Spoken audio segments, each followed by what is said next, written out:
நடுக்கடலில் தமிழக மீனவர்களுக்கும் இலங்கை தமிழர் மீனவர்களுக்கும் இடையே வாக்குவாதம் ஏற்பட்ட சம்பவம் பரபரப்பை ஏற்படுத்தியுள்ளது.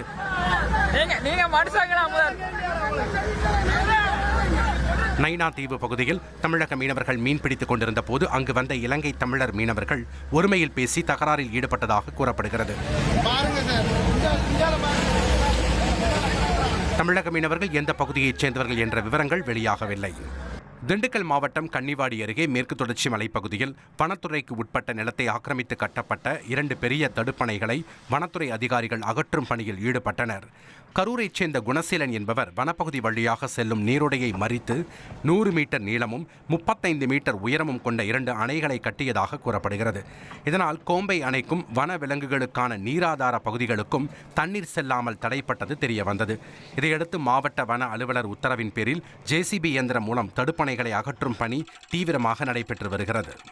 கடலூர் மாவட்டம் காட்டுமன்னார் கோவில் அருகே அமைந்துள்ள வீராணம் ஏரியில் நீர்வரத்து சரிந்து வருவதாக தகவல்கள் வெளியாகியுள்ளன. ஏரியின் நீர்மட்ட அளவு 45 அடியாக குறைந்துள்ளதாக தெரிவிக்கப்பட்டுள்ளது. கோடை காலத்தில் தண்ணீர் பற்றாக்குறையை சமாளிக்க உரிய நடவடிக்கை எடுக்க வேண்டும் என்ற கோரிக்கை எழுந்துள்ளது. தர்மபுரியில் இருந்து ஆரூர் சென்ற தனியார் பேருந்தில் ஆபத்தை உணராமல் இளைஞர்கள் படிக்கட்டில் தொங்கியபடி பயணிக்கும் வீடியோ வெளியாகியுள்ளது.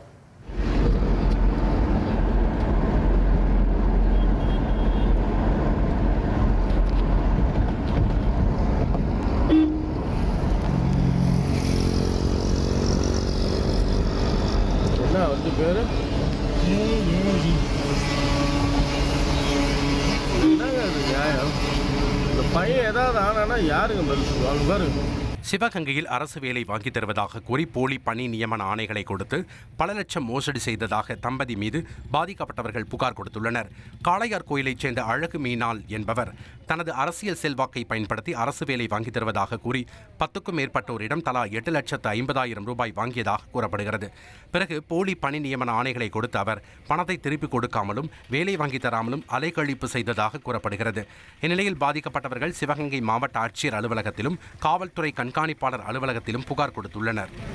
அதிக சம்பளம் கிடைக்கும் என்ற ஆசையில் பெலாரஸ் நாட்டிற்கு சென்ற கன்னியாகுமரி மாவட்டத்தைச் சேர்ந்த தொழிலாளர்கள் உணவுக்கு கூட வழியின்றி தவிப்பதாக வீடியோ வெளியிட்டுள்ளனர். கோவையைச் சேர்ந்த சில தொழிலாளர்களிடம் 1.5 லட்சம் ரூபாய் ஊதியம் கிடைக்கும் என கூறி 4 லட்சம் ரூபாய் வசூல் செய்து ரஷ்யாவிற்கு அருகில் உள்ள பெலாரஸ் நாட்டிற்கு அனுப்பியுள்ளனர்.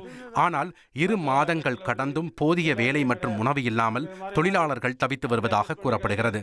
இந்நிலையில் அவர்களை தாயகத்திற்கு திரும்ப அழைத்து வர நடவடிக்கை எடுக்க வேண்டும் என கன்னியாகுமரி மாவட்ட ஆட்சியர் அலுவலகத்தில் அவர்களின் உறவினர்கள் மனு அளித்துள்ளனர். தஞ்சாவூர் மாவட்டம் பாபநாசம் ஸ்ரீ சிவசக்தி காளியம்மன் கோயிலில் 32ஆம் ஆண்டு காளி திருநடன விழா விமர்சையாக நடைபெற்றது. முக்கிய வீதிகள் வழியாக காளியம்மன் திருநடனம் ஆடி ஊஞ்சலில் அமரும் நிகழ்வு சிறப்பாக நடைபெற்றது. இதில் திரளான பக்தர்கள் கலந்து கொண்டு அம்மனை தரிசனம் செய்தனர்.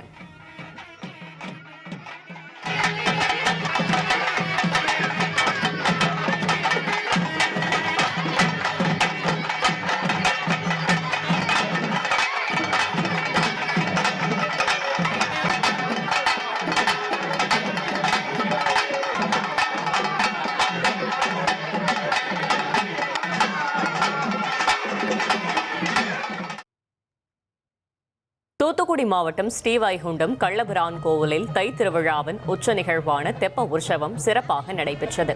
உற்சவத்தில் கள்ளபிரான் சுவாமி தெப்பத்தில் எழுந்தருளி 3 சுற்றுகள் வலம் வந்தார். தெப்பத்தில் வலம் வந்த சுவாமியை ஏராளமான மக்கள் தரிசனம் செய்தனர்.